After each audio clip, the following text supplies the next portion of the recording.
Donc je tiens entre les mains l'acte de disparition du sergent Claude Bernard Pousse qui appartenait à la section de pionniers. Et je lis. Le sergent Claude Bernard Pousse a été porté disparu au cours des combats qui se déroulent en, et là suit un certain nombre de coordonnées, région de Chorwon, le 6 octobre 52. Et nous avons deux déclarations, deux témoignages qui essayent de préciser les conditions de cette disparition. D'abord, celle du volontaire Salit Stanislas. J'ai vu le sergent Pousse, Claude, pour la dernière fois au cours du bombardement de notre position. La terre qui volait autour de son poste de combat m'empêchait de distinguer nettement. Quand je me suis replié, le sergent Pousse, Claude, n'était plus à son poste. Je suppose que les obus l'ont recouvert de terre.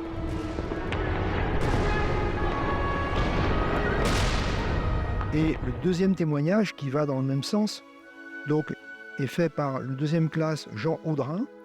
La dernière fois que j'ai vu le sergent Claude Pousse, c'était quelques instants avant l'attaque, pendant le combat, pendant le courant de la bataille. Les obus tombaient sur son poste de combat.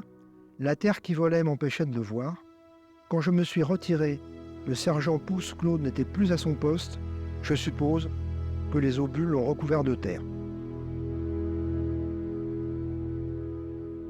현장에서 그 처음에 노출이 됐을 때도 사망 당시의 그 자세와 모습 그대로 모든 것을 흐트러짐 없이 이렇게 나온 그런 상태였고요. 이분 같은 경우는 다 사망 무렵에 발생한 그런 외상 흔적들이 있었습니다. 아마도 그래서 그것들이 이분의 사망의 원인에 기여하지 않았을까 그렇게까지 추정을 할 수 있고요. 그래서 지금 이 아래턱 부분에도 지금 아래턱의 그런 우측 좌측이 지금 분리가 되어 있어서 화기류에 의해서 이렇게 외상이 생기지 않았을까 이렇게 추정이 되고요. 또 한 가지는 지금 우측 엉덩뼈 골반이라고도 하는 엉덩뼈 부분 후면에 보면 후면 그 상단에 지금 파편이 지금 박혀져 있는 거를 확인하실 수가 있습니다. 보통 이런 척추나 이런 엉덩뼈 부분에 이렇게 파편들이 이제 완전히 관통을 하지 못하고 이렇게 머물러서 남아 있는 그런 경우들이 많이 있거든요. 그래서 이분도 아마 우측 그 엉덩뼈 그 엉덩이 부분 그 가쪽으로 이런 파편의 그런 상흔을 받아서 이제 그것들이 아주 몸체로 빠져나가지 못한 채로 이제 박혀 있는 이런 특징이 확인이 됐습니다.